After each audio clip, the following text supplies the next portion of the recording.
What happens when someone fires you using power they don't legally have? My name is Isabella Wren.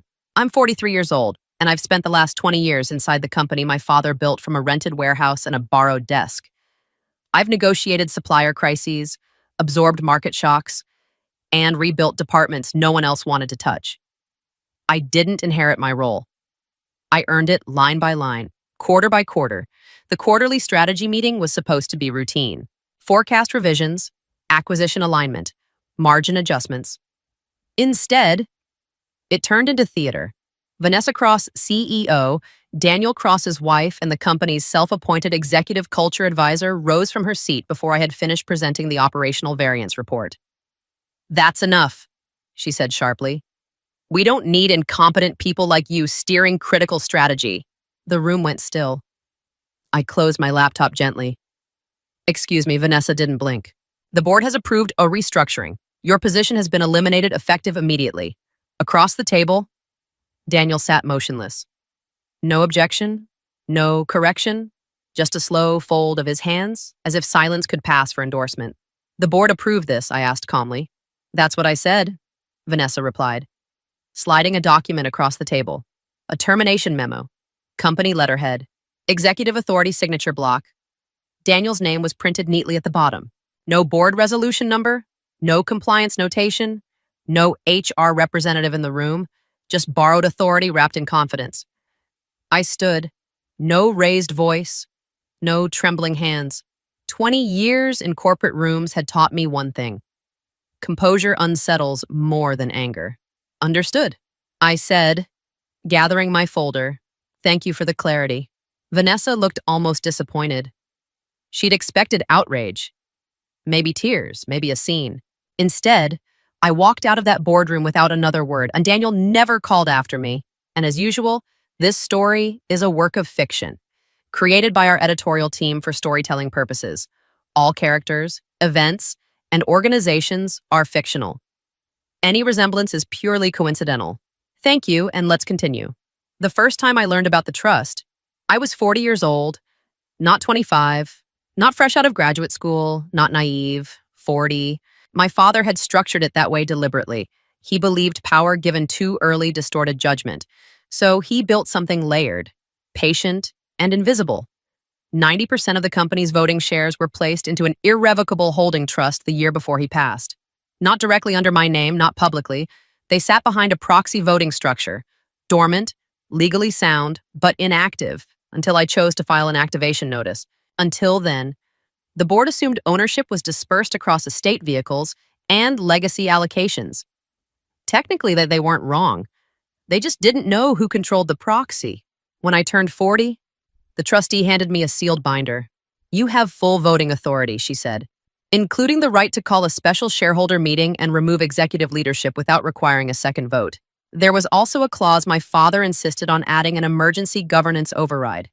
If executive leadership engaged in material misrepresentation, fiduciary breach, or governance abuse, the controlling shareholder could intervene immediately.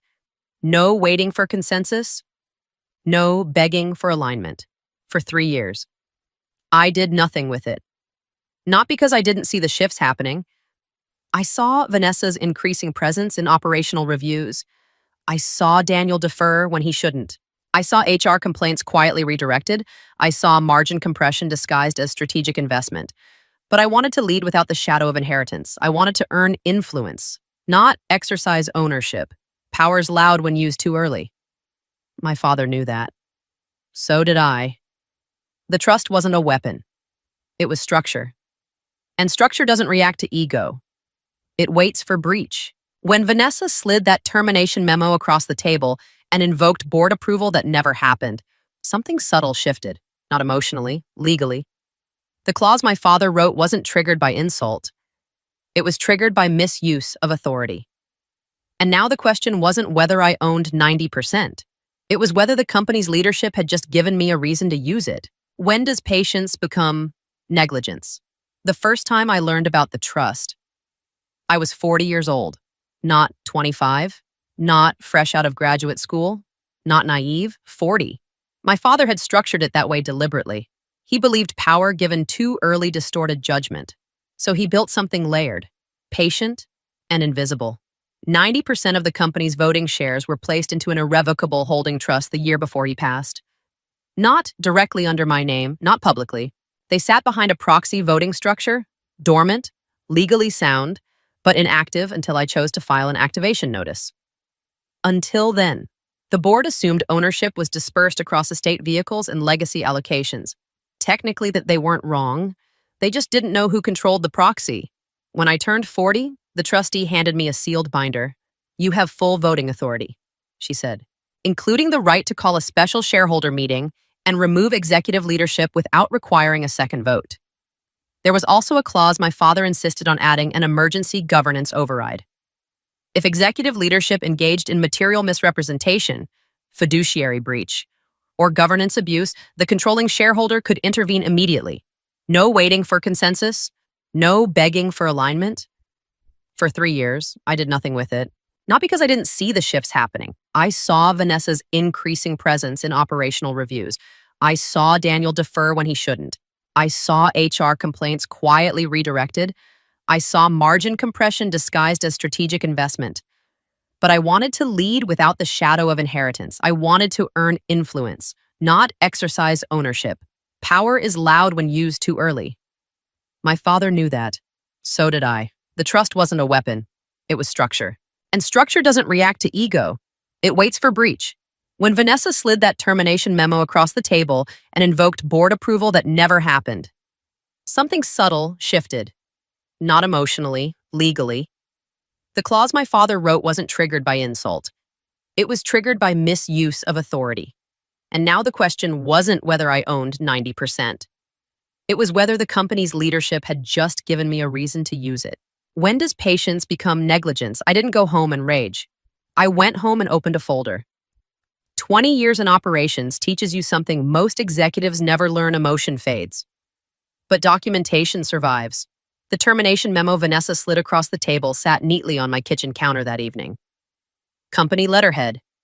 Executive authority signature block. Daniel's printed name. No board resolution reference, no compliance routing code, no HR co-signature. But the line that mattered most was a single sentence: pursuant to board-approved restructuring. That wasn't careless wording. That was representation.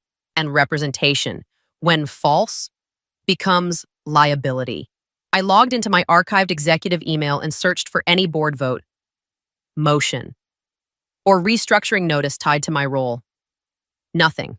No draft minutes, no governance review, no compensation committee adjustment.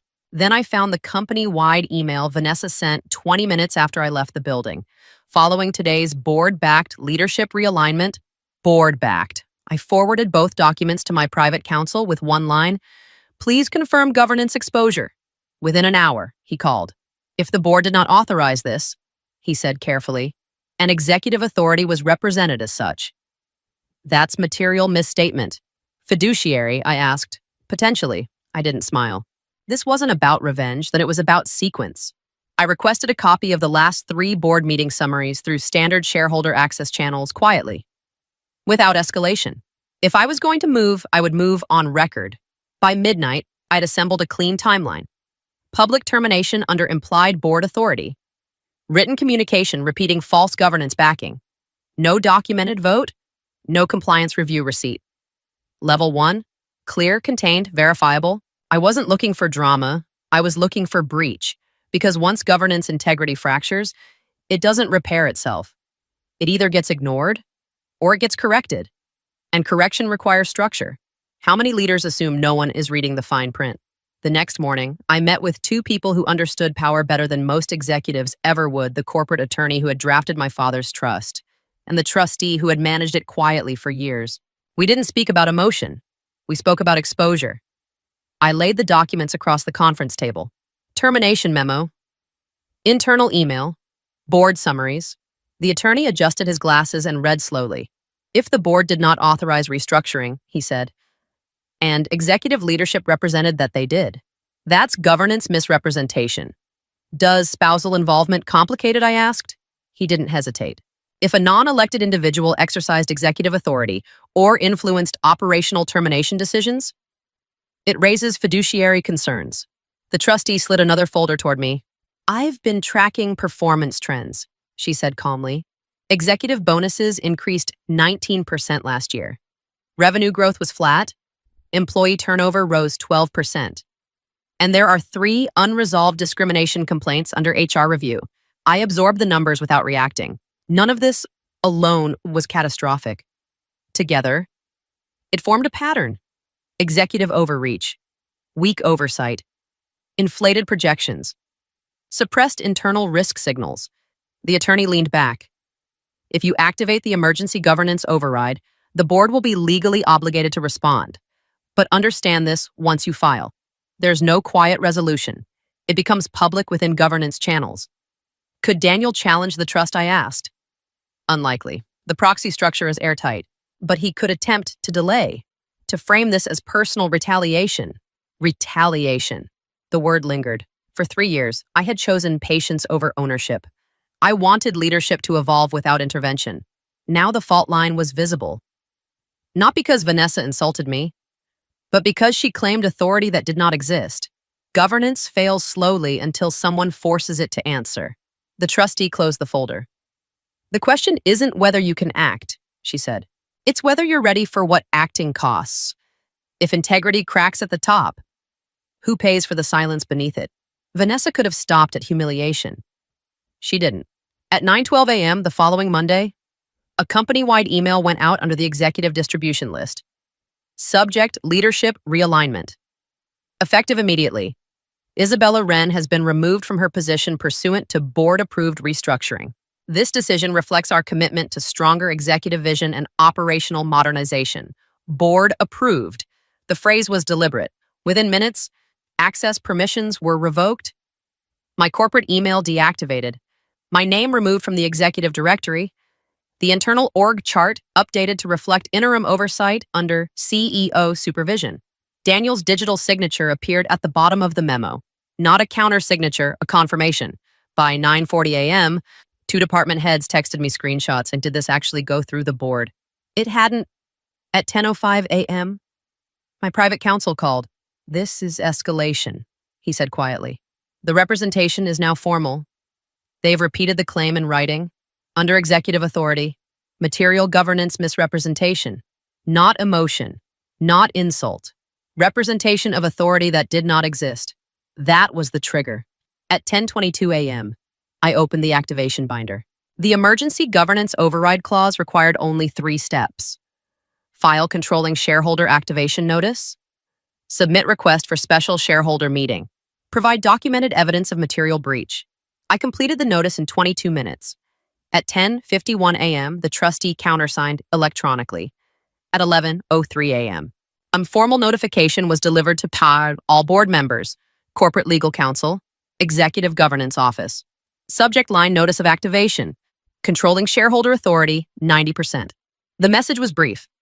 As controlling shareholder, I am exercising my right to convene an emergency meeting to review executive governance and leadership conduct.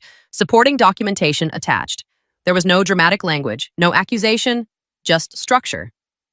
At 11:18 a.m., I received confirmation of receipt from the board counsel. At 11:26 a.m., Daniel called. I let it ring once before answering. What is this? He demanded. It's governance, I replied evenly. Silence followed. The trust had been dormant for 3 years. Now it was active. Borrowed authority had collided with ownership. And once activated, structure does not retreat. What happens when someone assumes power is performance and learns its accountability instead? Daniel didn't wait for the emergency meeting. He called the board first.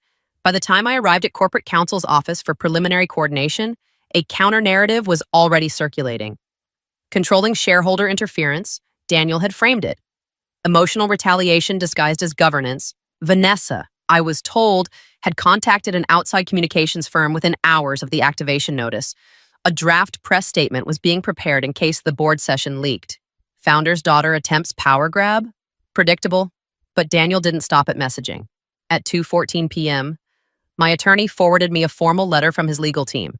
They argued that my activation constituted improper fiduciary disruption and threatened to pursue injunctive relief if the shareholder meeting proceeded without further review.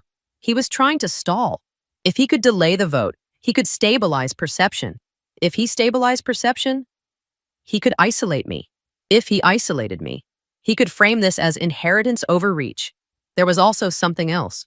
The $800 million acquisition we had been negotiating for 6 months was now officially on hold. The target company's counsel requested clarification regarding executive stability before proceeding. Markets do not like uncertainty.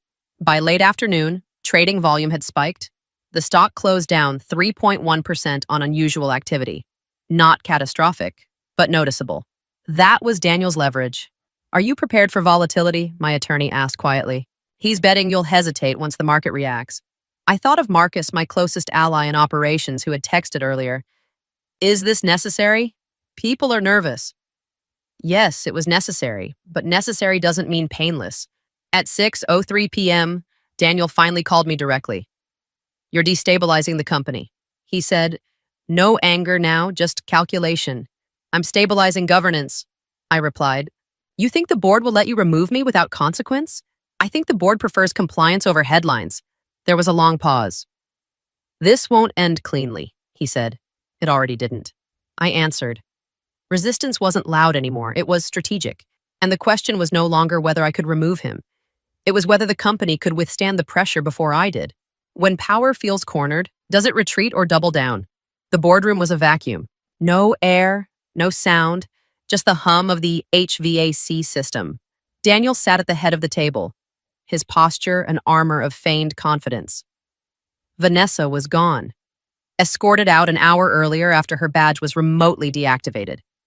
Now it was just Daniel, the board, and the reality he had tried to outrun. Board counsel, a man who looked like he was carved from granite, opened the session. "We are here to address the activation notice filed by Isabella Wren. As controlling shareholder of 90% of voting equity, her presence dictates the quorum. This is no longer a discussion." Daniel, it is a transition. Layer 1, the operational paralysis. The chief strategy officer, a man who had been Daniel's loyal shadow for 5 years, was the first to pivot. He didn't even look at Daniel as he spoke. "The $800 million acquisition is dead in the water," he said, his voice flat. "Target Council has invoked the key person clause. They refuse to sign with a CEO whose authority is under formal challenge. Operationally, we are frozen. We can't even buy a desk chair without Isabella's sign-off." Daniel's face reddened. "This is a temporary bottleneck caused by my daughter's—" "It's not a bottleneck, Daniel." Dalton, the oldest board member, interrupted. "It's a flat line, and we aren't going down with the ship." Layer 2, the fiduciary trap. Board counsel slid a tablet toward the center of the table. "Beyond the freeze," counsel said. "We've reviewed the board-approved termination memo issued to Isabella. We've checked the minutes for the last 6 months. There was no vote, no discussion, no restructuring." He paused, letting the silence grate on Daniel's nerves. "Daniel, you represented a personal whim as a board resolution. In the eyes of the law, that is material governance misrepresentation. If the investors find out you're running this company like a family kitchen, the class action lawsuits will be measured in the hundreds of millions. The board's D&O insurance won't cover a deliberate fraud." The shift was visible. The other board members, who had shared scotch with Daniel just weeks ago, were now leaning as far away from him as their chairs allowed. They weren't his friends anymore. They were potential defendants looking for a scapegoat. Layer 3, the ownership strike. I stood up. I didn't slam the table. I didn't need to. "I didn't activate the trust because I was fired," I said, my voice echoing in the sterile room. "I activated it because you, Daniel, forgot that you are an employee. You treated 90% of this company's soul as your personal inheritance. It isn't." I looked at the board. "I am the controlling shareholder. My motion is simple: the immediate removal of Daniel Cross for material breach of fiduciary duty and unauthorized exercise of executive power. You can't do this without a cooling-off period." Daniel barked, finally losing his cool. "Actually," Dalton said, his voice now cold and clinical, "under Section 4.2 of the Trust Proxy Alignment, the controlling shareholder's vote is immediate and final in cases of governance breach. I second the motion." "I concur," said another. "Agreed," followed the rest. A domino effect of self-preservation. Daniel looked around the table. He was looking for a hand to hold, a voice to defend him. He found nothing but expensive suits and averted eyes. "The motion carries," counsel announced. Daniel, you have 10 minutes to vacate the suite. Security is waiting. Daniel stood up, his chair screeching against the floor, the only loud thing left in his legacy. He looked at me, looking for Isabella, his daughter. I looked back at him as the chair of the board. Authority had not been stolen. It had simply returned to its rightful owner. Does inheriting control make you dominant or accountable for what you allow? Victory doesn't ring. It recalculates. By the next morning, headlines were already forming their own versions of the story. Founder's daughter ousts CEO in boardroom showdown. Family power. Struggle shakes $800 million acquisition. The market doesn't wait for nuance. Our stock opened down another 2.7% before stabilizing. Analysts requested clarification. Investors scheduled an emergency call. Governance correction looks identical to instability from the outside. Inside the building, the mood had shifted, but not into celebration. People moved carefully. Conversations lowered when I walked past. Not out of fear, out of uncertainty. Marcus found me in the hallway outside the operations floor. I know you think this was necessary, he said quietly, but half the senior team feels blindsided. They don't know what comes next. I didn't do this for optics. I replied, I know, he said, but perception still matters. 2 days later, he submitted his resignation, officially to pursue other opportunities. Unofficially, he didn't want to navigate the turbulence. That one hurt more than the headlines. On the investor call, I did not claim triumph. I acknowledged volatility. Yes, I said evenly. Leadership transitions create short-term instability, but unaddressed governance failures create long-term collapse. The acquisition partner requested renegotiation safeguards, not cancellation, but protection. Trust takes longer to rebuild than control does to assert. That evening, alone in my office, I looked at the empty chair across from my desk, the one Daniel used to occupy during late strategy sessions. Power had shifted, but it had not come without cost. Removing someone is decisive. Repairing what their removal shakes loose, that's leadership. When you correct the top, are you prepared to steady everything beneath it? I thought removing Daniel would stabilize the ground. It didn't.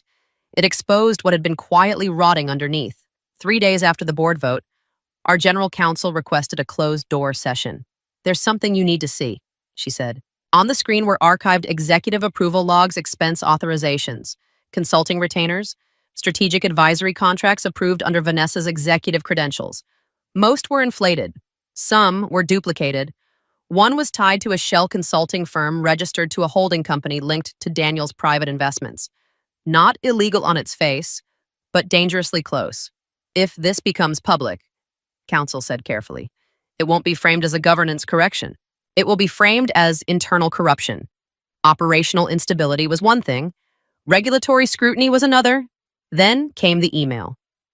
A major institutional investor holding nearly 12% minority stake formally requested an independent forensic audit before reaffirming their position. Translation. If they withdrew, our stock could drop another 15 to 20%. The $800 million acquisition partner sent a revised clause: leadership continuity must remain unchanged for 6 months, or the deal could be voided without penalty. 6 months. Under a company that had just removed its CEO, Daniel's legal counsel responded that afternoon with a threat of wrongful termination litigation, claiming board procedure, irregularities, and reputational damage. He wanted leverage. He wanted pressure. He wanted me to settle quietly. Instead, I authorized the independent audit. Full transparency, no internal containment. The boardroom felt colder during the announcement. You realize this puts everything under a microscope, Dalton warned. Yes, I replied. That's the point. If there were weaknesses left in our structure, I would rather they surface now than metastasize later. Power consolidation is easy. Institutional cleansing is not, because once you pull the thread at the top, you don't control how far it unravels. Are you willing to risk short-term collapse to ensure long-term integrity? The independent audit cleared the company. Not perfectly, not cleanly, but honestly. A handful of compliance lapses, weak oversight, poor documentation trails, nothing criminal, nothing fatal. The Shell Consulting contract was dissolved. The board formally adopted new conflict of interest provisions. Minority investors reaffirmed their positions conditionally, cautiously. The acquisition partner reactivated the deal. The stock recovered. Slowly, Daniel withdrew his legal threat once the audit findings were made public. Quietly, no press conference, no spectacle. And I did not pursue retaliation. I declined the CEO title when the board offered it permanently. I'll serve as chair. I said instead, oversight, not spotlight. Not. The company didn't need another dominant personality at the helm. It needed systems that worked even when personalities failed. On my office wall now hangs a framed certificate. Not the share transfer document, not the removal motion, but the updated governance charter signed by every board member, clear authority lines, independent audit protocols, separation of executive spouses from operational control, boundaries. That was always the real objective. Not revenge, not humiliation, just structure that could not be hijacked by proximity to power. My father once told me, ownership isn't control, it's responsibility. At 43, I finally understood what he meant. Power is loud when misused, but when it's earned, it becomes quiet, and quiet power builds things that last. Thank you for listening. If this story made you stop and think, hit like to support and subscribe for more stories like this and leave a comment with your perspective. We read everyone. The abnormal roar of a forklift engine and the screech of tires burning against the concrete floor tore through the warehouse's silence. I looked up just in time to see the machine fly past, missing a packing clerk by mere inches. Parcels shattered everywhere in a deafening crash. In the driver's seat was Kevin, Linda's brother, and the CEO's brother-in-law. He was wearing AirPods, clutching an open beer can, and his face flushed red as he laughed like he was playing a video game. Without a second thought, I lunged forward, killed the engine, and ripped the key from the ignition. "Kevin, what the hell are you doing?" I barked. "You aren't certified, and more importantly, you're intoxicated behind the wheel. Get down now before you cause an irreversible catastrophe." Kevin popped an earbud out and smirked at me with pure indifference. "Chill out, old man. Stop playing the hero. My brother-in-law owns this place. I can drive whatever I want. Give me the keys, unless you want me to call my sister in here." In the heat of the moment, the sharp click of high heels on the floor signaled Linda's arrival. Instead of screaming like a typical Karen, she approached with a terrifying calmness, her eyes dripping with disdain. She placed a hand on Kevin's shoulder and turned to me, her voice smooth but razor sharp. "Mark, why are you raising your voice at my brother in front of the other workers? We are a family here, and family is supposed to protect each other, not bully the vulnerable just to flex some pathetic little bit of power." I was stunned by her gaslighting. OSHA safety regulations aren't bullying. "Linda, Kevin almost caused a fatal accident." Linda smiled a smile that didn't reach her eyes. "Regulations are written by men. Mark, loyalty is not. You're disrupting our workflow and costing us money." Just then, Robert, the CEO, stepped down from the mezzanine office. Linda's demeanor shifted instantly. She clung to her husband's arm, playing the victim. "Robert, look, Mark is giving my brother a hard time again. He makes me feel like our family isn't even respected in your own company." Robert glared at me, completely ignoring the wreckage and the beer can in Kevin's hand. He delivered a line that made my blood boil. "Mark, I pay you to run this warehouse, not to educate my family. I don't care if you're technically right or wrong. I care about your attitude. My office. Now, and bring your badge. We need to discuss whether you truly belong in this family anymore. I'm Mark. If you saw me on the street, you'd see a quiet, middle-aged guy in a faded reflective vest, clutching a stack of technical inspection files. In Robert's eyes, I was just a high-level hire who happened to be there since day one. But there was one thing his arrogance blinded him to. I don't just run this warehouse. I am the system that keeps it from collapsing. With 15 years in the logistics industry, I possess something that money can't buy. In a hurry. A federal safety, U.S. DOT license registered in my personal name. For the past 5 years, Roberts Corporation has operated solely on my credentials and reputation. I'm the only one with deep-rooted connections to the owner-operators, the guys who trust my word. Not the empty promises of a CEO sitting in an air-conditioned office. I plan to stay here until retirement. But Linda and Kevin's arrival forced me to open the drawer containing the contingency plan I never wanted to touch. The heavy oak door of the conference room slammed shut, completely sealing off the chaos of the warehouse outside. Robert sat perched at the head of the table like a king preparing to pass a death sentence on a lowly servant. Beside him, Linda calmly sipped her tea. Her eyes locked on me with a triumphant gleam. Robert didn't waste time with a greeting. He slid a glossy polymer sheet across the table toward me. "Sign it, Mark. This is your one and only way out," Robert said coldly. I glanced at the header. Disciplinary agreement and admission of unprofessional conduct. And the content was a venomous career trap. It would force me to admit to harassing and threatening Linda and to acting with professional incompetence. Robert drummed his fingers on the table, his voice dripping with intimidation. My wife was terrified after what happened on the floor. "If you sign this and give Linda a public apology in front of the entire company tomorrow morning, I'll treat this as a temporary lapse in judgment due to work stress. Otherwise, I'm firing you immediately with a formal harassment charge. You know how small this industry is. Mark, once a harassment mark hits your federal record, no company from the East Coast to the West will touch you. Your career will go up in smoke in a heartbeat." I looked into Robert's eyes, trying to find a trace of the friend who used to pull all-nighters with me during the early days of the startup. But there was nothing left, only a man blinded by power and his wife's manipulation. Linda smirked, a bone-chillingly satisfied grin. "You see, Mark, we're a family here. But that's a reward reserved only for those who know how to obey." I didn't feel a shred of fear, and I didn't bother explaining the safety regulations they had willfully trampled on. I slowly pulled my phone from my pocket, my fingers moving quickly across the screen to hit send on an email I'd had sitting in my drafts for a long time. The truth was, from the day Linda brought Kevin into the company, I smelled the rot. I had secretly hired my own lawyer to review my subcontracting agreements and found a loophole regarding the DOT safety license that Robert had carelessly signed off on years ago. I wasn't preparing to betray them. I was preparing to save myself for the moment Robert's family decided to make me their sacrificial lamb. As I pressed send, my hand trembled slightly. Not from fear, but because I knew I was personally signing the death warrant for an empire I had spent my youth building. "I'm not signing a thing, Robert," I said, my voice so calm it even surprised me. "And you won't get the chance to fire me either, because I just submitted my resignation, effective immediately. But there's something you should know before I walk out that door."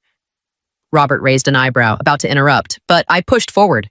In that email, I also officially notified the Department of Transportation, DOT, to trigger the owner fault termination clause, in case you've forgotten. Your entire 500 truck fleet is currently operating under a safety license in my personal name. As of this second, every single one of this corporation's trucks on the road is illegal and no longer covered by insurance. Good luck with the mess your family just created. I stood up, ripped the badge from my chest that I'd worn for half a decade, and tossed it into the trash can in the corner. Without a single look back, I walked out of the room, leaving behind Robert, his face pale as a ghost, and the sudden, frantic ringing of his phone. The calls from the legal department had already begun. I walked out of the corporate headquarters, breathing in the air of freedom for the first time in 5 years. But behind me, a financial storm was brewing, one that Robert lacked the skills to weather. His fatal mistake was viewing me as a replaceable cog, forgetting that I was the one holding the passport for his entire empire. In the United States, the trucking industry runs on federal trust. All 500 of the corporation's trucks were hitting the asphalt based on the safety US DOT license registered in my name.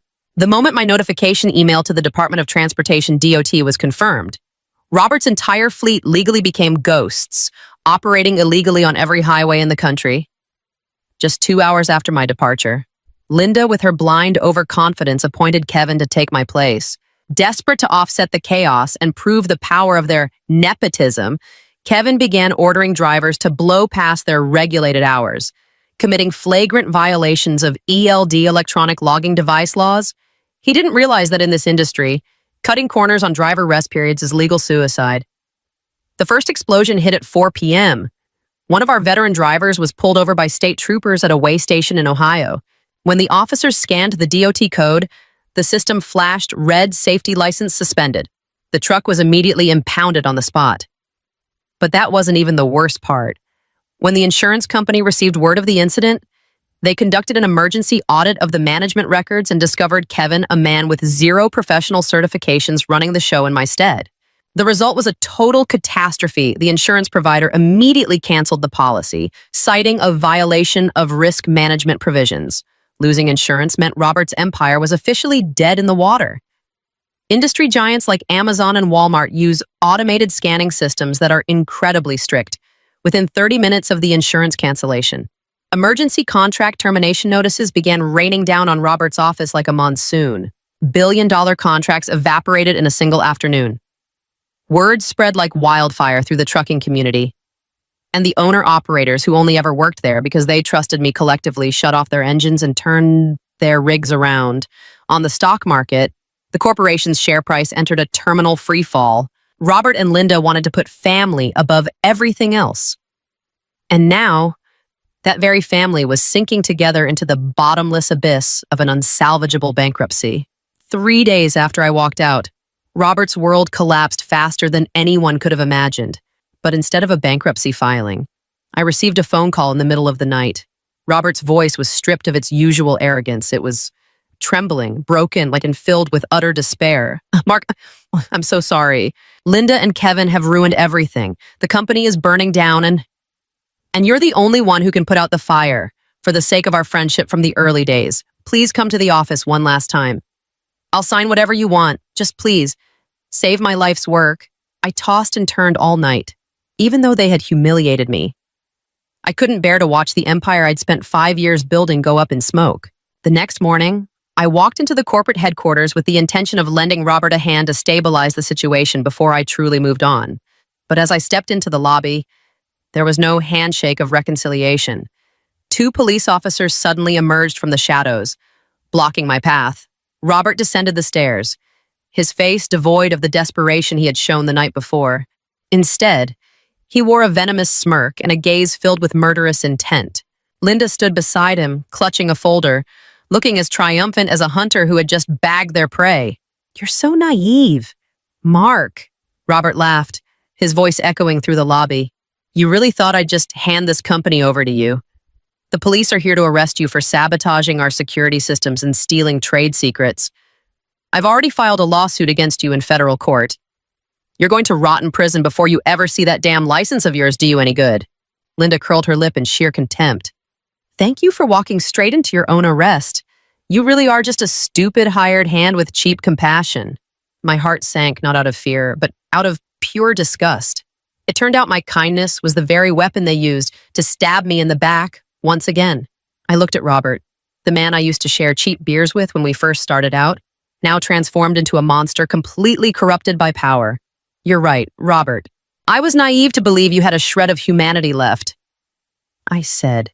"I never imagined you could sink this low." The cold steel of the handcuffs snapped shut around my wrists right in the middle of the lobby. Robert looked at me with the manic eyes of a man who thought he had just reclaimed his kingdom. He leaned in close to my ear, whispering in a voice dripping with triumph. "You lost. Mark, I'm going to use every connection I have to make sure you rot in prison. Thanks for the stupid kindness that brought you here to surrender." Linda stood by, nonchalantly taking photos on her phone as I was being led away. "Take him away, officer," she sneered. "People like this don't deserve a place in this society." I said nothing, keeping my head down as I walked. In that moment, I felt a genuine flicker of fear. Robert wasn't simple. He had prepared forged documents and bribed witnesses to frame me. If I couldn't trigger my plan inside that police station, but it would be game over at the interrogation room. Robert and his private attorney sat across from me. He confidently pushed a folder of evidence-forged logs, claiming I had wiped the system data toward the investigator. "I'd like to begin my statement," I said, calmly cutting Robert off as he rambled on about my alleged crimes. "And I have crucial evidence to surrender. It's on the USB drive in my front shirt pocket." And the officer took the drive and plugged it into the computer. Robert smirked. "What are you turning in souvenir photos?" But his grin froze as the screen flickered to life. It wasn't system data. It was the dashcam footage from the very forklift Kevin had been driving. "This is the newest line of forklifts the company just brought in," I explained to the investigator. "It features a 360-degree safety camera system that automatically records video and audio during collisions or improper operation. This data is uploaded directly to the manufacturer's cloud for insurance purposes. Robert has no power to delete it. Do you hear that? From the speakers, Kevin's shouting echoed clearly, followed by Linda barking orders at employees to cover for her brother. And then came the smoking gun, Robert's own voice. Just forge the safety reports. I'll sign off on them. Mark can't do a damn thing to us. The investigator frowned, looking at Robert with a completely different expression. Just then, my lawyer entered the room. But he wasn't alone. He handed the officer an emergency fax. Officer, I represent the creditors and 3 members of the board of directors. They aren't here in person, but they received a copy of this data via email the moment my client was illegally detained. They have held an emergency vote to terminate Robert for federal insurance fraud and endangering corporate assets. This is the official removal order. Robert collapsed into his chair, his hands trembling. It turned out I had configured the forklift manufacturer's system to send an alert with the evidence to the entire board if anyone attempted an unauthorized override to wipe the data. Robert thought he was trapping me, but in reality, he was confessing to the very people who held his fate in their hands. When the procedures at the station were finalized, the board representative looked at me with desperation. Mark, we know you've faced grave injustice, but the company is on the brink of collapse. If you don't step in, hundreds of drivers will lose their jobs tomorrow because there's no insurance and no license. We need you to come back not as an employee, but as the CEO. I stared out the window in silence. I had only wanted justice for myself, but the thought of those drivers, my brothers losing their livelihoods, was something I couldn't turn my back on. I nodded, but with one condition: Robert had to be cleared of his massive personal debts in exchange for transferring his shares to me. I didn't want to seize the company. I wanted to save a sinking ship. 2 hours later, I walked out of the station a free man. The next morning, I returned to the CEO's office. Robert and Linda were there, hollow-eyed, packing up their last luxury items. Linda glared at me with pure hatred, but Robert just kept his head down. You won, Mark. You took everything, Robert said bitterly. I looked him straight in the eye, my voice steady. I didn't take anything from you, Robert. In fact, I just signed an agreement to take on the personal debt you secured using your mansion as collateral. Without this deal, your family wouldn't have a roof over their heads tonight. I didn't do this for you. I did it for the friendship we once had, and because I need this company stable to protect the jobs of the hundreds of employees out there. You broke this place just to please Linda. I'm the one trying to fix it. As security escorted them out of the building, I didn't sit in the CEO chair to enjoy the victory. I picked up the dispatch radio, took a deep breath, and broadcasted to the entire company. Attention everyone, and this is Mark. I'm back. The safety license has been restored, and the insurance is active. You are cleared to start your engines. From this day forward, we aren't a toxic nepotism shop anymore. We are a professional team that respects one another. Welcome back. After my final announcement echoed through the radio system, a heavy silence hung over the warehouse for a few seconds. Then, suddenly, it erupted with the cheers of the drivers. I looked down at the yard from the CEO's office, watching the massive trucks begin to puff white smoke, gearing up for the safe journeys ahead. Robert and Linda were gone. I heard that they later had to sell off their remaining assets just to cover the DOT fines and legal fees. As for Kevin, he was permanently stripped of his right to operate heavy machinery. I didn't feel a surge of joy at their failure, but I did feel a profound sense of relief that justice had finally been served. I opened my desk drawer and pulled out my old name badge, the one I had tossed into the trash just days before. I didn't pin it back on my chest. Instead, I placed it prominently on the desk as a constant reminder. Real power doesn't come from a title or a bloodline. It comes from respect, ethics, and the value we create for others. The old chapter closed with betrayal and tears, but a new one had begun, and this time, it would be built on integrity. I'm Mark, and this is how I reclaimed what was mine.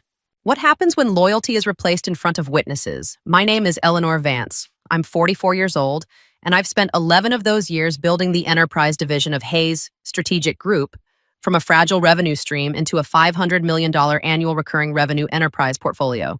I didn't inherit the accounts. I rebuilt them contract by contract, renewal by renewal, crisis by crisis. The restaurant glowed with soft amber lighting, private room reserved, champagne already poured. Monica Hayes, our CEO, had insisted on calling it a leadership celebration. Everyone assumed the announcement would formalize what had been hinted at for months, my promotion to Senior Vice President of Enterprise Strategy. I stood when she tapped her glass. "Tonight," Monica began, smiling broadly, "we recognize bold leadership, fresh vision, decisive action." My pulse stayed steady. I'd learned long ago not to react before the sentence ended. "Effective immediately." She continued, "Daniel Hayes will assume oversight of all enterprise accounts." Applause broke out, confused at first, then enthusiastic once people registered the name. Her husband, 3 months in the company. Daniel rose from his seat at the end of the table. Adjusting his cufflinks like this had always been inevitable. "Daniel brings a perspective we need at this level," Monica said lightly. "It's time for a different kind of leadership." A few awkward laughs followed. Someone clapped harder to fill the silence. Then came the operational shift. "Enterprise relationships will be reassigned starting Monday," Monica said. "Full transition under executive authority. No transition plan. No client notice. No compliance review. Just declaration." Daniel gave me a polite nod as if I'd been part of the arrangement. I lifted my glass. "To new leadership," I said evenly. "If humiliation is meant to provoke collapse, composure is its quiet refusal." No one noticed the difference between applause and absence. And as usual, this story is a work of fiction, created by our editorial team for storytelling purposes. All characters, events, and organizations are fictional. Any resemblance is purely coincidental. Thank you, and let's continue. Most executives skim contracts. I write them. 3 years ago, after a failed acquisition nearly cost us our largest client, I insisted on restructuring our enterprise agreements. Not the pricing, not the performance metrics, continuity. Each of the 3 flagship contracts, collectively representing just over $500 million in recurring revenue, contained a provision titled Continuity Leadership Clause. It was simple in wording, ruthless in effect. Each account would designate a sole relationship executive. Any reassignment required, written client notification, 30-day transition certification, executive continuity acknowledgement signed by both parties. Failure to complete those steps would automatically trigger a 30-day review window, renewal suspension rights, full service performance audit. Eligibility, the clause was not about ego. It was about trust. 2 of them had lived through vendor turnover that cost them outages, and they wrote the safeguard into negotiations themselves. Enterprise clients don't buy logos. They buy stability. They buy predictability. They buy the assurance that the person who understands their infrastructure won't disappear because someone at the top wants to make a statement. For 11 years, my name sat on all 3 contracts. Sole relationship executive Eleanor Vance. Monica had signed those agreements personally, and she never objected to the clause. In fact, at the time, she praised it. "Smart safeguard," she'd said, "shows maturity." But Monica rarely read past summaries. She delegated detail to legal. She believed authority solved complexity. Daniel certainly hadn't read them. 3 months into the company, he was still asking basic questions about revenue cycles and escalation matrices. Contracts were abstractions to him, thick documents stored somewhere in legal's archive. The continuity leadership clause applied to resignation, but it also applied to reassignment. That distinction mattered, because when Monica publicly transferred $500 million worth of enterprise oversight to her husband without notice, without documentation, without certification, she didn't just change reporting lines. She initiated exposure. The clause doesn't activate when someone leaves emotionally. It activates when authority bypasses procedure. And the difference between the two is everything. If stability is written into a contract, what happens when leadership ignores the writing? "I didn't resign that night"? I waited. Emotion makes noise. Documentation builds leverage. At 6:12 a.m., Monday morning, the company-wide email arrived. Subject: Enterprise Leadership Realignment. Effective immediately, Daniel Hayes will assume oversight of all enterprise accounts under executive authority. We are confident this transition reflects our commitment to modernization and stronger strategic vision. No mention of transition certification. No client acknowledgement. No continuity documentation attached. Just declaration. I downloaded the email.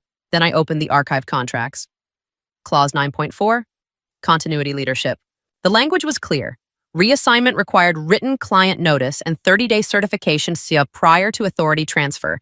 Not optional, not symbolic, required. At 8:03 a.m., Daniel forwarded a message to the enterprise clients. looking forward to strengthening our partnership moving forward.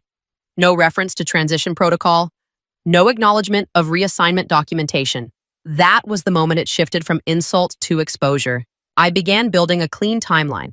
Friday, public reassignment announcement. Monday, 6:12 a.m., internal realignment email. Monday, 8:03 a.m., client-facing communication. No certification filed. No legal review logged. I logged into the governance portal.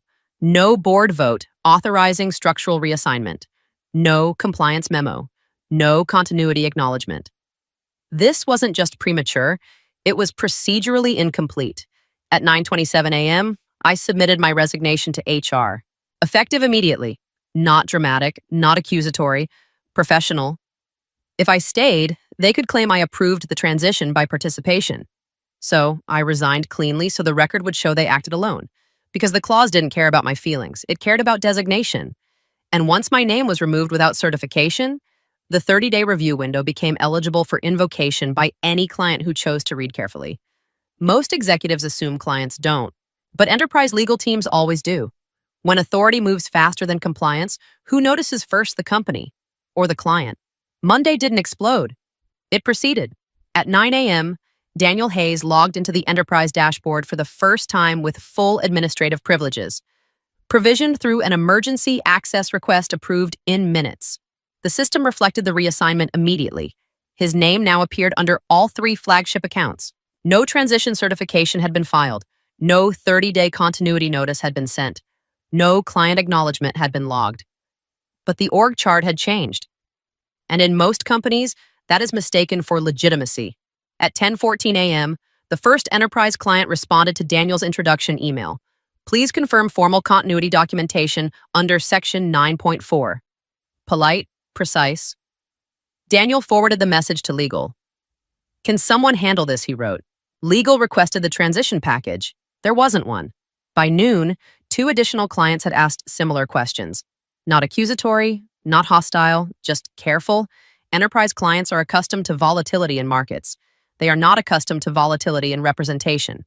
At 1:32 p.m., compliance flagged the absence of a reassignment filing in the governance portal. Automatic reminder sent. No response logged. The problem wasn't that Daniel lacked confidence. He had plenty of that. The problem was that authority had moved faster than documentation. In the boardroom, Monica reassured the senior team. It's just procedural noise, she said. Clients always ask questions. But questions, when written into contracts, are not noise. They are triggers. Because under the continuity leadership clause, reassignment without certification does not invalidate authority immediately. It makes it reviewable, and reviewable authority is fragile. By the end of the day, nothing had collapsed. No contracts terminated, no headlines printed. But 3 legal departments were reading the same clause. And when enterprise legal teams read in parallel, events rarely remain internal for long. When power skips procedure, who decides whether it still counts? If Monica had paused, the clause might have remained dormant. She didn't. At 8:47 a.m., Tuesday morning, an executive-level email was sent directly to the legal and procurement contacts of all 3 enterprise clients. Subject, formal confirmation of enterprise leadership transition. Effective immediately, Daniel Hayes is the authorized executive overseeing your account. All future strategic communication and approvals should be directed to him. No attachment, no transition certification, no continuity acknowledgement, no 30-day notice reference, just assertion. The language mattered. It wasn't exploratory. It wasn't introductory. It was declarative. At 9:16 a.m., the first response arrived. Per Section 9.4, Continuity Leadership, please provide documentation confirming reassignment protocol compliance. At 9:22 a.m., a second client replied with identical phrasing.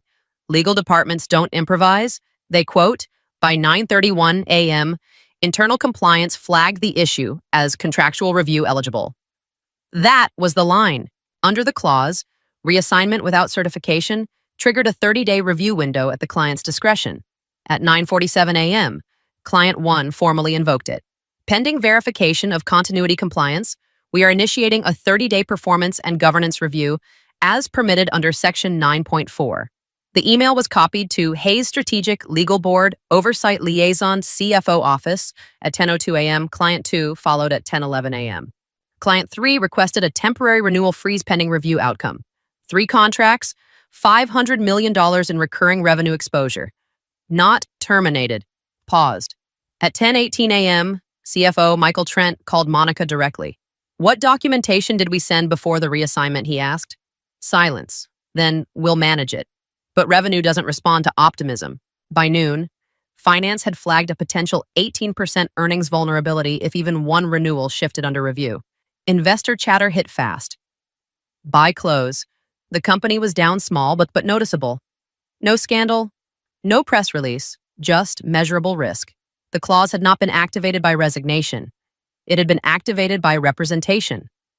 And when authority is declared without compliance, contracts don't argue, they respond.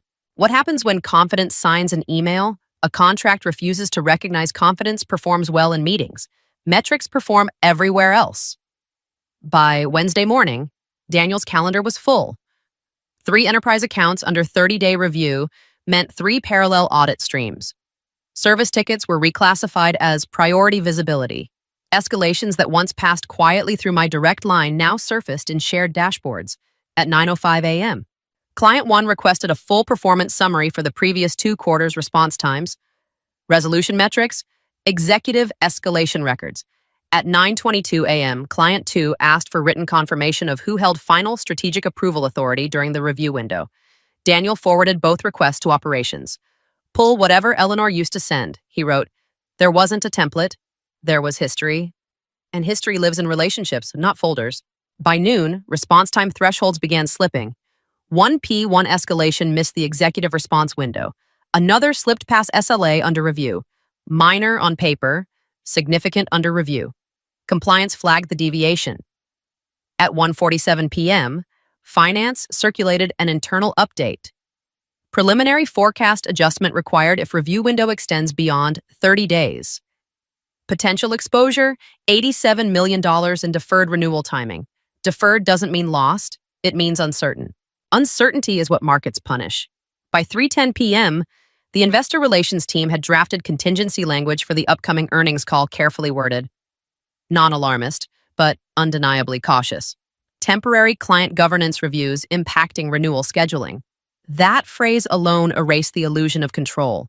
In the executive suite, Monica insisted stability would return once clients adjusted to the new leadership, but adjustment requires reassurance. And reassurance requires documentation. Daniel held meetings back-to-back, voice steady, posture confident. Yet every time a client referenced Section 9.4, the conversation narrowed. Authority no longer came from title. It came from proof. By Thursday, internal dashboards showed a visible dip in client satisfaction scores, 2 percentage points. Not catastrophic, but measurable. And measurable shifts accumulate, because when review windows open, performance stops being assumed. It is examined. When metrics replace confidence, which one survives the scrutiny? The emergency board session was scheduled for Friday at 8 a.m. No press, no executive assistants, just directors, legal counsel, the CFO, and Monica. At the head of the table, Daniel sat to her right. $500 million in enterprise renewals sat in the margins of the printed board packet. CFO Michael Trent opened the meeting. 3 enterprise clients have formally invoked 30-day governance review under Section 9.4. Renewal scheduling is paused pending compliance verification. He projected the performance dashboard onto the screen. Layer 1, operational instability. 2 SLA breaches during review window. 4 escalations reclassified as high risk. Client satisfaction, dip of 2.1%. Executive authority documentation incomplete. These are manageable deviations, Daniel said evenly. Short-term friction. Under review conditions, Michael replied. Short-term friction is magnified. Silence settled. Layer 2, financial exposure. A second slide appeared. If one client delays renewal beyond Q4, Michael continued, we face an $87 million revenue timing gap. If 2 delay, exposure exceeds $170 million. If review findings escalate into structural renegotiation, maximum exposure reaches $500 million across the portfolio. not lost revenue. Exposed revenue, but exposure shifts leverage. Why was continuity documentation not filed before a reassignment board member Kaplan asked? Monica answered, "It was an internal leadership decision. We believed documentation could follow. Contracts don't operate on belief." Kaplan replied. Layer 3, reputation reversal. General counsel spoke next. All 3 clients have requested written confirmation of whether the board authorized the reassignment. The question lingered, because the board had not. No vote. No recorded resolution, just executive action. Daniel shifted slightly in his chair.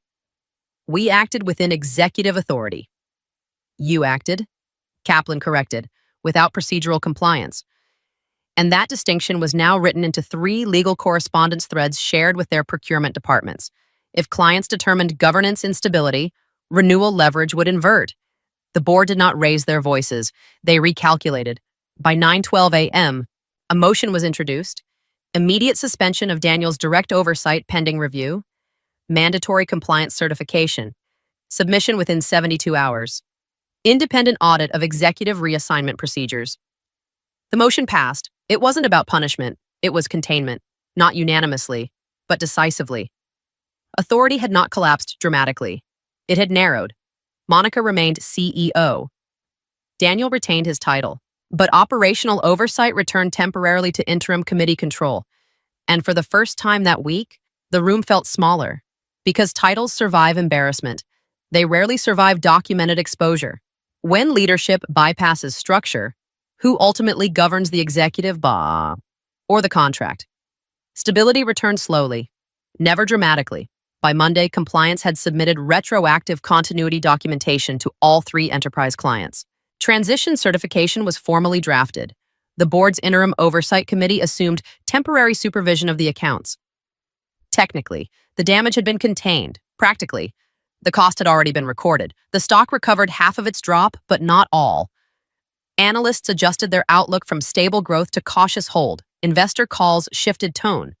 Questions about governance now appeared alongside performance metrics. Reputation doesn't crash, it thins. Internally, the company moved with careful precision. Every executive decision now required documentation routing. Legal was looped into conversations that once happened over coffee. Monica did not speak publicly about the incident. She didn't need to. The board memo circulated quietly through senior leadership. Future reassignment of designated enterprise executives requires pre-clearance certification. The clause that had once been overlooked was now highlighted in policy updates. Correction had come, but correction extracts cost from everyone involved. For me, it was simpler and more personal. I had forfeited unvested equity the moment I resigned 2 years' worth. Voluntary resignation meant no severance, just silence and receipts. I stepped into a 90-day income gap before my new role formally began. Recruiters called cautiously, probing whether I had destabilized leadership. Integrity is rarely convenient. It is expensive. 3 enterprise clients requested direct confirmation that I was no longer affiliated with Hayes Strategic Group. Not accusatory, just procedural. Trust had to be re-anchored. By Friday, Daniel's authority remained limited, not revoked, restricted. The board would not make another impulsive decision so soon. No one celebrated, because this had never been a dramatic overthrow. It was a structural correction. And structural corrections don't produce applause, they produce caution. When you fix a fracture at the top, are you prepared for the quiet cost beneath it? The board's intervention didn't end the pressure, it redistributed it. On Tuesday morning, I received a formal letter from Hayes Strategic's outside counsel, subject Notice of Potential Non-Compete. Enforcement. The language was restrained but unmistakable. It referenced my executive access to enterprise strategy, proprietary escalation frameworks, renewal timelines. It suggested that if any Hayes client transitioned to my new firm within 12 months, litigation would follow. Not accusation, preemptive positioning. By noon, 2 enterprise contacts had already requested exploratory meetings with Carter and Vail Consulting Andrews' firm, where I had accepted a managing director role. I hadn't solicited them. They reached out. That distinction matters especially when lawyers start circling. It matters even more in optics. Andrew called me directly. If this becomes a legal fight, he said, we're prepared. Prepared meant discovery. Discovery meant internal correspondence. Internal correspondence meant board transcripts referencing governance missteps. Monica understood that too. At 2:15 p.m., her office sent a second communication, less formal, more personal. Let's resolve this without escalation. Pressure was no longer operational. It was reputational.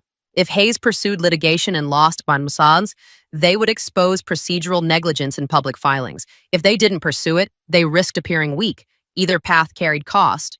Meanwhile, an institutional investor requested confirmation that executive disputes would not impact client retention forecasts. Markets sense instability faster than they analyze it. By Thursday, 3 enterprise clients formally confirmed they were evaluating competitive proposals as part of standard review. Standard, but timed. I reviewed every communication I had sent since resigning. Every email was documented, every conversation archived, clean. Not because I anticipated conflict, because documentation is habit. Andrew asked the question plainly. If they push, do you counterclaim I could? Governance misrepresentation, procedural negligence, retaliatory threat. The leverage existed, but destruction is rarely strategic. On Friday afternoon, Hayes Strategics Counsel withdrew the enforcement notice. No admission, no apology, just quiet retreat.